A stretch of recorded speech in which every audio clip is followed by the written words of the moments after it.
Sup everybody, this is Mattia, and today we're going to do a quick take with the Moondrop Quarks. Hope it's a quick take anyway, because I usually take too much for my videos. And a quick take will define basically a 15 minutes video. For my standards, which is, yeah, too much. It's a bit too much. So I'll try to keep it as confined as possible. I've made a couple of modifications to the Moondrop Quarks, and oh boy, the difference is absurd. The first one is a physical one. I've stripped off the metal filters from the nozzle and, leave the paper filters inside because they actually help tune and lower down the upper mid-range. By removing the metal filters, the base got a touch cleaner. It's not a massive difference, but it also helps out. Be aware that you can put them back in, just be careful to not destroy them while you're removing them, because the glue on my pair was pretty tight. And yeah, but the second difference, and the real one, the real fucking massive one, is done by EQing and by parametric EQing. I've downloaded Equalizer APO. It finally works in this new computer. It was impossible to make it work on the old one. It was just a problem with the software, well, that's an old story for another day. But in this case, finally, I got APO to work. And it's a parametric EQ, which means it's far more intricate and far more detailed when compared to a standard graphic EQ.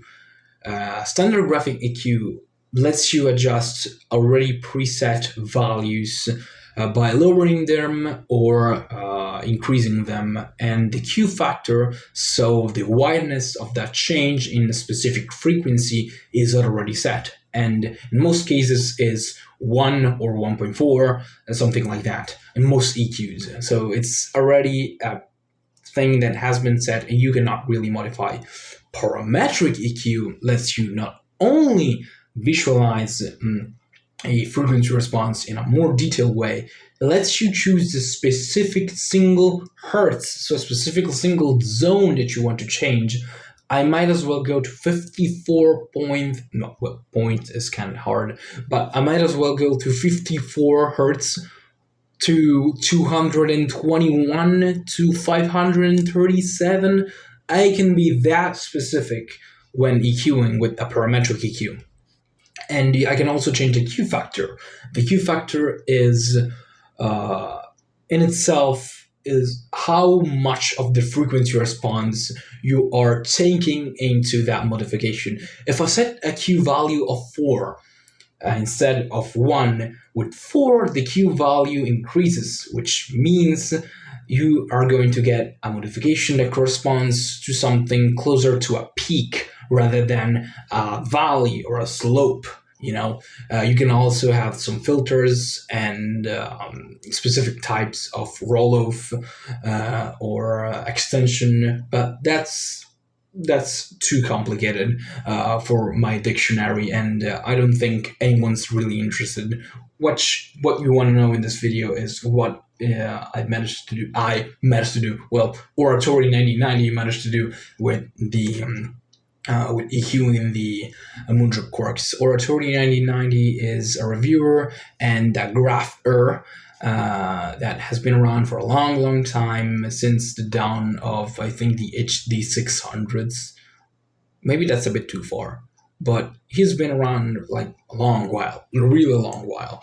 And there are tons of parametric EQ presets that he's done, and you can actually go there, just copy them, and if you like them or not, you can actually change some values. For example, I set the 4520 value 1 dB lower than his value, because it was a bit too bright for me. And the other option that you have to actually go and modify the quarks and or any IM headphone is literally, if you do not have any measuring device, or your measuring device doesn't really respond well to a headphone or an AM, you can go and literally tune by ear with sine sweeps. And that's a thing that really does take a long while because it takes really a lot to fine tune a specific frequency response. If you don't have a graph in hand, you can actually see and visualize what's missing, what maybe I could add or lower, and etc. etc. The quarks, for example, really do need a bass roll off, and specifically the 220 region or 250 hertz region, because they have a bit too much bass. So in this case, with this specific preset, we have minus 7 dBs. Yeah, it's a lot, but it's necessary because the bass unfortunately does not come across as impactful and full and deep, but rather muddy, and it muddies up the rest of the frequency response that with this EQ gets suddenly a lot cleaner. You immediately hear that the difference, the massive difference that the bass was making, before actually removing it, before turning it down. Now the quarks sound definitely more detailed, more resolving, or at least, if not more resolving, the muddiness of the bass is no longer more. So you have literally more apparent detail coming through, the mid range and the treble. And there's also another big difference, another big minus 7 decibels at 2,840 decibels, which is where that stopping peak in the frequency response of the quarks is. And that's, I think, my favorite difference, because that thing was stabbing me in the ass for the longest time. Really, it's annoying. And when you get, anime OST, for example, which has very, very high-pitched female voices, for example, or, very high-pitched snares, it's so fucking harsh and bright. It's almost unbearable sometimes. I'm speaking for myself. I listen to music at slightly higher volumes than most people. I listen at 82 decibels, 80 to 82 decibels, which is a bit more than necessary, but that's my fun. That's where the fun comes from, for me, at least. So take that as you will, but unfortunately the quarks don't sound that good at lower volumes. They just sound boring and dull as shit. Just saying and putting it out loud. So if you find the quarks to be boring and lifeless, first of all, EQ them. You have a computer? No problem. Download Equalizer APO. It's free. It's very easy to use. I linked to a 10mm tutorial on this. I could actually do it myself, but I don't have the time in my hands, and I don't think I have quite the terminology to do it. But you can watch a 10 minutes tutorial on how to install it, chain it with your DAC and your motherboard, your sound card, not motherboard, sorry, and set a system-wide parametric EQ, and you'll actually learn how to change the values as you will. And I can actually go there and pop out the graph, and I could even take the clinical graph of the quarks and put it as a comparison to actually see what I'm doing with the frequency response, to see what I'm lowering and what I'm increasing. So perfect. Really, you can make a ton of difference by just going up and changing some values and some numbers. It's not that easy if you do it by ear, but if you take it from Oratory 9090, for example, it's really not that hard. Just go and set the decibels, the hertz, and the Q value, and you're done. The difference with the quarks is night and day because they take very well to EQ. Unfortunately, some other things like the HD 600s are not really made for EQ, because you add a bass shelf to the HD 600s of about 7 dBs at like 50 hertz. They sound muddy, they kind of distort, they don't really take that well to that much of a difference, like 6 decibels. And no matter what I did in the mid range, it wouldn't make it any more fun or interesting than it was in stock form. So, which means that stock form is kind of boring, but that's the charm of the HD 600s. On a solid state, on a tube amp, they transform. They're glorious on a tube amp, exceptional.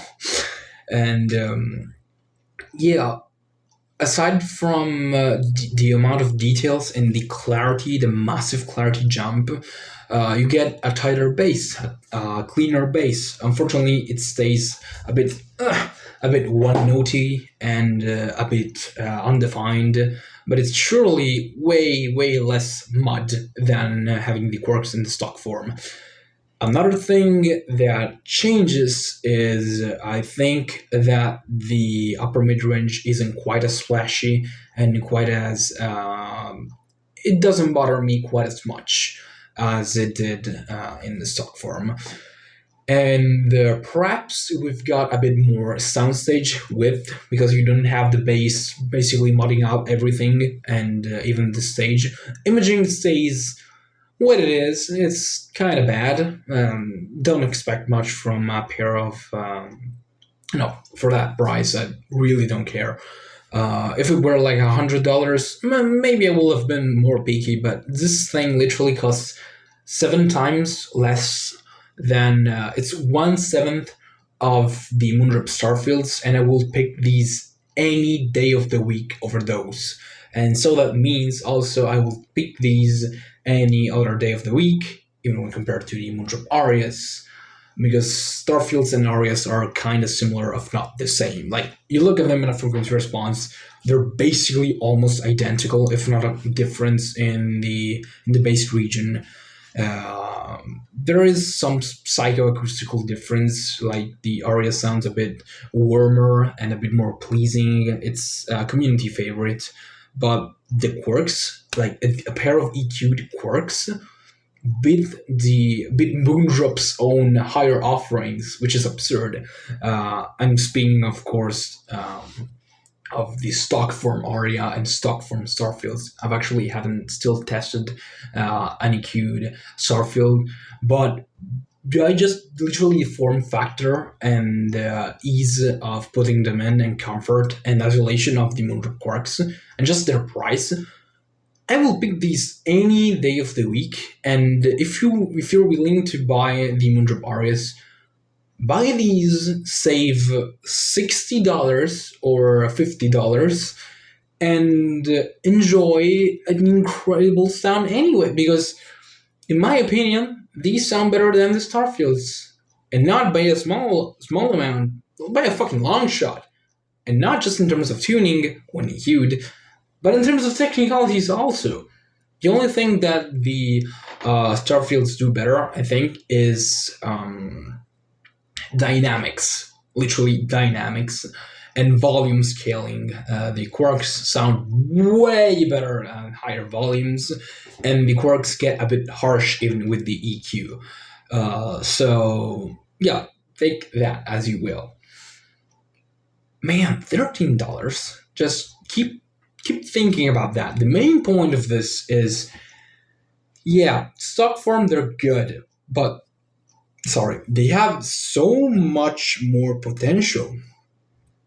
They have literally the capability of surpassing their older brothers, their bigger brothers, by just a free EQ. And you have the preset values already done for you. Oratory 1990 did them for you. For any member of the community that is willing to, actually up the Quarks a bit.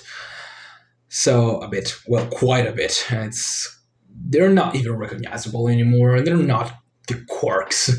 They're not that safe, kind of dull, and pretty good sound. It's very close to the R2XR now, and it's so much cleaner that I will take these even for a hunch. Even for $100,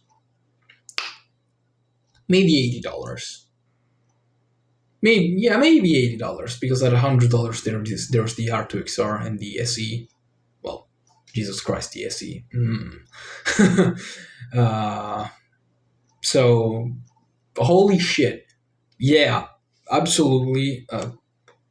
EQ them, please. Do it for yourself. Fix them. Fix them. They will sound so much better afterwards. So, I'll leave you with that. This has been Mattia. Love letter for EQ. I've actually changed my opinion on it after so much time. And yeah, see you next time.